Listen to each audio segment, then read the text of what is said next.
Triple M's Saturday Scrum. Great to have your company. 3 hours to share with you. Great group of people in this studio to do that job for you. Indigenous round done so beautifully once again by the NRL. I love the South Sydney Strip last night. All of that is ahead of us. Let me let you know who is here. My name's Tony Squires. Ryan Girdler is with me. David Riccio. And I basically have to stand and applaud the arrival in the studio of a man who is in a sling. Well, he's taking the sling off now, but the broken thumb is what we're looking at, of Brandon Smith. Congratulations on being here. A tough loss and an injury, time in hospital, surgery plan, yet here you sit. Yeah, it's a nice congratulations to get, just showing up to work. You're on Triple M, mate. Yeah, it's tough, but I told Charlie I was going to be on the show today, so I didn't want to let him down, and I had to show up. The thumb's not actually that sore, just stationary, but if I try to use it, it's pretty sore. So he's coming in hot, Girds off just 1 hour of sleep, I think. Is that what you're at? 1 hour? Hour and a half. Hour and a half. Okay. Just had 2 caramel latte shots. Talk. How is the thumb? What's the situation with it? It's not looking too good. I got to get surgery at some point. Hopefully Monday, Tuesday. They don't do surgeries on Sunday. But yeah, it's roughly 8 weeks according to our physios. So tough pill to swallow, but that's rugby league at the end of the day.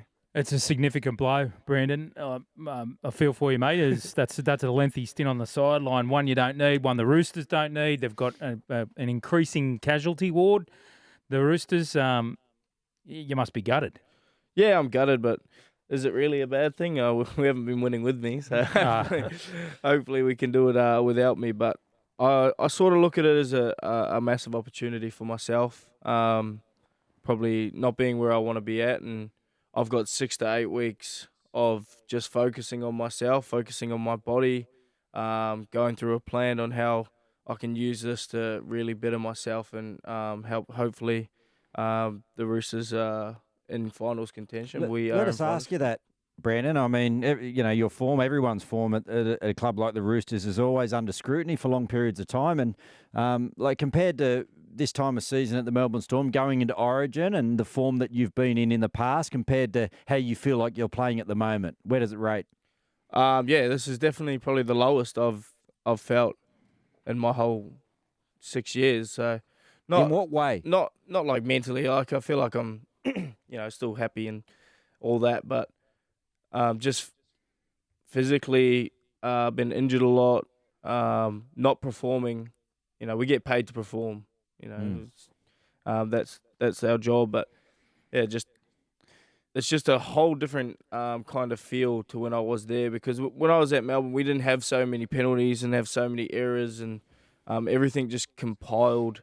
We were kind of the front runners most times, but now we're on the back foot, and we've got to learn to fight from the back foot. But if you strip that back, if you just strip your performances back, like fitness, like are you as fit as you have been previously? Yeah, I think I'm, probably fitter than I was when I was at Melbourne, like feeling there. But when you go from being a 40-minute lock to a 73-minute hooker, it's a massive difference, and then it's a complete change of role. And I feel like I just got to get used to it. And then when you get put 36 points on you by the Panthers last week, and 24 in the first half, you're not touching the ball too much, and you're just defending.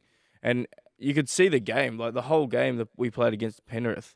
They just shot off the line. We kicked it back to them. We defended. Then Nathan Cleary give 2 repeat sets. Like, there's not a lot your fitness can do when you're just tackling the whole time. What about when you've got the ball? How do you feel like your combinations are developing? You've played at Melbourne with the same guys for long periods of time, so the combinations you could always fall back on. How do you feel like your combinations are with the people around you at the Roosters are?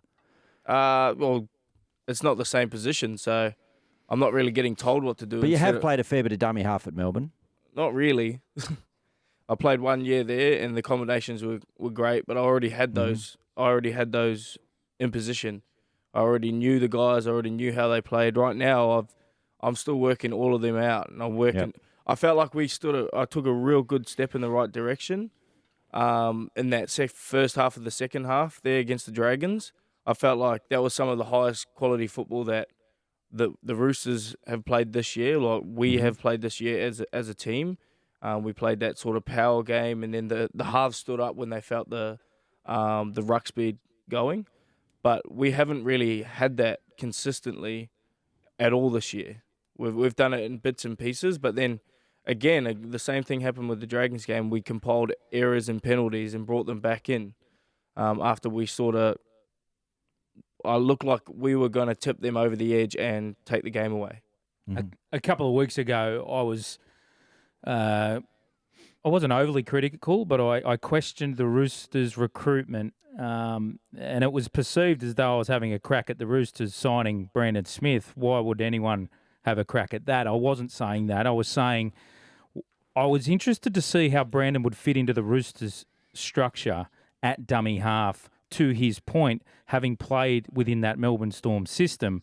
And I was critical of the fact that,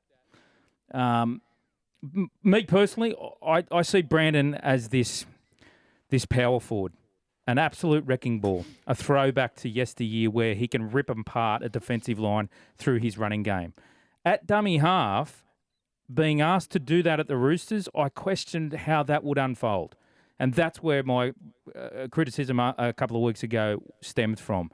I'm only one opinion, and it may mean it means nothing, right? But Brandon, you seem, I can hear the frustration in your voice about the way you've settled in at that dummy half role, and you've spoken now about using this time off to really drill down on what? Like, do you want to make that dummy half role your own, or are you ready just to play whatever role the coach wants you to play at the Roosters? No, I want to be the Roosters hooker. Yeah. And when I think back to the best season I ever had in my career, it was 2021, and that was me playing hooker.